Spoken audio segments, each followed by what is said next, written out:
ایک جگہ ہم نے کہا کہ بھائی کبھی آپ سو رہے ہیں گھر میں، کبھی کتا آ کے کاٹ کے جا رہا ہے، کبھی دیکھو تو بلی آ کے وہاں نقصان پہنچا کے جا رہی ہے، دودھ گرا دیا اس نے، دودھ پی لیا، کبھی دیکھو تو چوہا آ کے کاٹ رہا ہے آپ کو، کاٹ کے جا رہا ہے رات، کبھی سانپ آ کے کاٹ کے جا رہا ہے، کبھی بچھو آ کے کاٹ کے جا رہا ہے۔ آپ کیا کرتے ہیں؟ کتا آ کے کاٹ کے جا رہا ہے تو کیا کرتے ہیں؟ جا کے عامل کو بلاتے ہیں، یہاں پہ ذرا تعویذ ہے نا، یا پھر دروازہ بند کرتے ہیں، راستہ بند کرتے ہیں جس راستے سے وہ آ رہا ہے۔ یہی کرتا ہے نا بھائی، عقل مند آدمی کیا کرے گا؟ یہ تو نہیں ہے کہ بھائی ہر مرض کا یہی علاج ہے، کوئی تعویذ بنا۔ تو جب دیکھتے ہیں ہم گھر میں بھائی کتا آگے کاٹ کے جا رہا ہے تو اس دروازے کو، اس کھڑکی کو بند کرتے ہیں جہاں سے وہ آ رہا ہے، وہاں عقل کام کرتی ہے۔ بلی آ رہی ہے گھر میں، دیکھتے ہیں بھائی کس کھڑکی سے آ رہی ہے، کس جگہ سے آ رہی ہے، وہاں جالی لگاتے ہیں، اس کھڑکی دروازے کو بند کرتے ہیں، نقصان نہ پہنچے۔ چوہا آ رہا ہے تو اس کے بل کو بند کرتے ہیں، سانپ آ رہا ہے تو اس کے بل کو بند کرتے ہیں، بچھو آ رہا ہے اس کی جگہ کو بند کرتے ہیں، بس مسئلہ حل ہو جاتا ہے، سکون سے سونا نصیب ہو جاتا ہے۔ اس عقل مندی سے چلنے کی برکت سے، خدا کی رحمت سے سکون سے سونا نصیب ہو جاتا ہے کہ نہیں ہو جاتا بھائی؟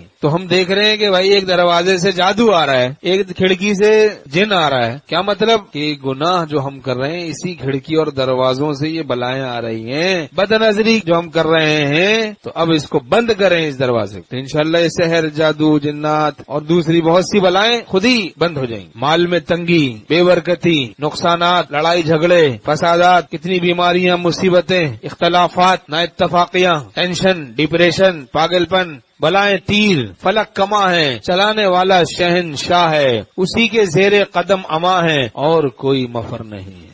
ان کھڑکی دروازوں کو بند کریں، یعنی گناہوں سے بچنا شروع کر دیں، انشاءاللہ دنیا میں سکون سے سونا جینا نصیب ہو جائے گا، رہنا نصیب ہے۔ ہر چیز کا کوئی علاج تعویذ تھوڑا ہوتا ہے۔ اب تمہیں ٹائیفائڈ ہوتا ہے تو تم کیا تعویذ باندھتے ہو یا اینٹی بایوٹک کھاتے ہو، کسی ماہر ڈاکٹر کو تلاش کرتے ہو؟ تمہیں ملیریا ہوتا ہے تو کیا کرتے ہو؟ تم کوئی تعویذ باندھتے ہو یا پھر کسی ماہر ڈاکٹر سے رجوع کر؟ ٹی بی ہو جاتا ہے آپ کو، جسمانی کوئی مرض لاحق ہوتا ہے تو کیا کرتے ہو؟ کسی ماہر ڈاکٹر کو جو اس سے متعلق ہوتا ہے اس سے رجوع کرتے ہیں، معلوم کرتے ہیں بھائی سب سے ماہر کون ہے پورے کراچی میں، ڈاکٹر اس سے رجوع کرتے ہیں، اپنا صحیح حال بتاتے ہیں، فیس دیتے ہیں اور پھر اس کے ساتھ جو دوا دیتا ہے اس کو پابندی سے کھاتے ہیں، یہاں تک کہ اس طریقے کے مطابق شفا ہو جاتی، طریقے سے کام کرنے سے شفا ہو جاتی۔ تو وہ کہے گا بھائی ہر چیز کا علاج کوئی تعویذ تھوڑا ہوتا ہے، آپ کی گاڑی پنچر ہوتی ہے وہ آپ تعویذ تھوڑی باندھتے ہیں، پنچر والے کے پاس جاتے ہیں۔ آپ کو بھوک لگتی ہے، آپ کھانا کھاتے ہیں، تعویذ تھوڑا باندھتے ہیں۔ آپ کو پیاس لگتی ہے، آپ صرف ہر چیز کا علاج ایک آج کل نکالا وہ تعویذ لے لو، عامل کے پاس چلو فلاں۔ پیاس لگتی ہے تو پانی پیتے ہیں، کوئی طریقہ ہوتا ہے، طریقے سے کام کرنے سے بغیر تعویذ کے بھی مسئلہ حل ہو جاتا ہے۔ ہر بھوک پہ کوئی تعویذ باندھے گا تو بیچارہ اتنا مشکل ہو، کتنی مشکل بات ہے۔ سحری تو نہیں ہوگی پھر، کھانا کھانے سے ہی سحری ہوگی، پانی پینے سے ہی پیاس بجھے گی۔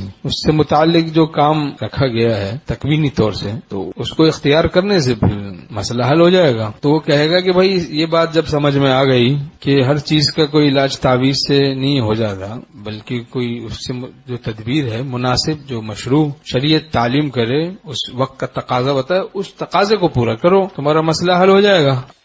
حضرت تھانوی رحمۃ اللہ کے پاس ایک شخص آیا، اس نے کہا حضرت کوئی تعویذ دے دیجیے۔ کس چیز کا؟ کہنے لگا میری کشتی ہے، کشتی ایک پہلوان سے، اس میں جیت جاؤں۔ فرمایا اگر تیرا دوسرا پہلوان جس سے مقابلہ وہ بھی آگے مجھ سے تعویذ لے جائے تو پھر تو تعویذوں میں کشتی ہوگی۔ لوگوں نے سمجھا وہ ہر چیز کا ایک تعویذ ہوتا ہے، بس جائز تعویذ جس میں مطلب کوئی اللہ کا کلام لکھا ہے کچھ، اس کو پہننا جائز ہے، لیکن بعض اوقات تو پتہ ہی نہیں ہوتا کہ کیا لکھا ہے، غیر اللہ سے مدد مانگی ہے اس کو پہننے میں، اس سے برکت ہوگی بے برکتی ہوگی، آدمی کفر و شرک کی طرف چلا جاتا ہے اس راستے سے۔ زہر کھانے کے بعد ایک زہر کھائے آدمی اور 100 تعویذ باندھے، تجربہ کسی کو کرنے کا شوق ہے کر کے دیکھ لے، ایک زہر کھائے روز اور 100 تعویذ باندھے، دیکھیں کیا ہوگا۔ اب وہاں کسی کو شکایت نہیں ہوتی بھائی 100 تعویذ میں نے باندھے میں، لیکن تعویذ کام نہیں کر رہے، اثر نہیں کر رہے، وہاں سمجھ میں آتی ہے، عقل کام کرتی ہے کہ بھائی چاہے 1,00,000 تعویذ باندھ لو لیکن زہر نہیں چھوڑیں گے تو فائدہ نہیں ہوگا، ہے کہ نہیں؟ ایسے ہی گناہ روحانی زہر ہے، جب گناہ نہیں چھوڑیں گے، ٹی وی کی لعنت گھر سے نہیں نکالیں گے، نیٹ کی بدماشیاں نہیں چھوڑیں گے، موبائل کی بدماشیاں نہیں چھوڑیں گے، بدنظری نہیں چھوڑیں گے، بے حیائی نہیں چھوڑیں گے، سود خوری حرام خوری نہیں چھوڑیں گے، جھوٹ نہیں چھوڑیں گے، گناہ نہیں چھوڑیں گے، نماز قضا کرنا نہیں چھوڑیں گے، تو چاہے کتنے ہی تعویذیں باندھ لیں مسئلہ حل نہیں ہونے گا، مسائل حل نہیں ہوں گے۔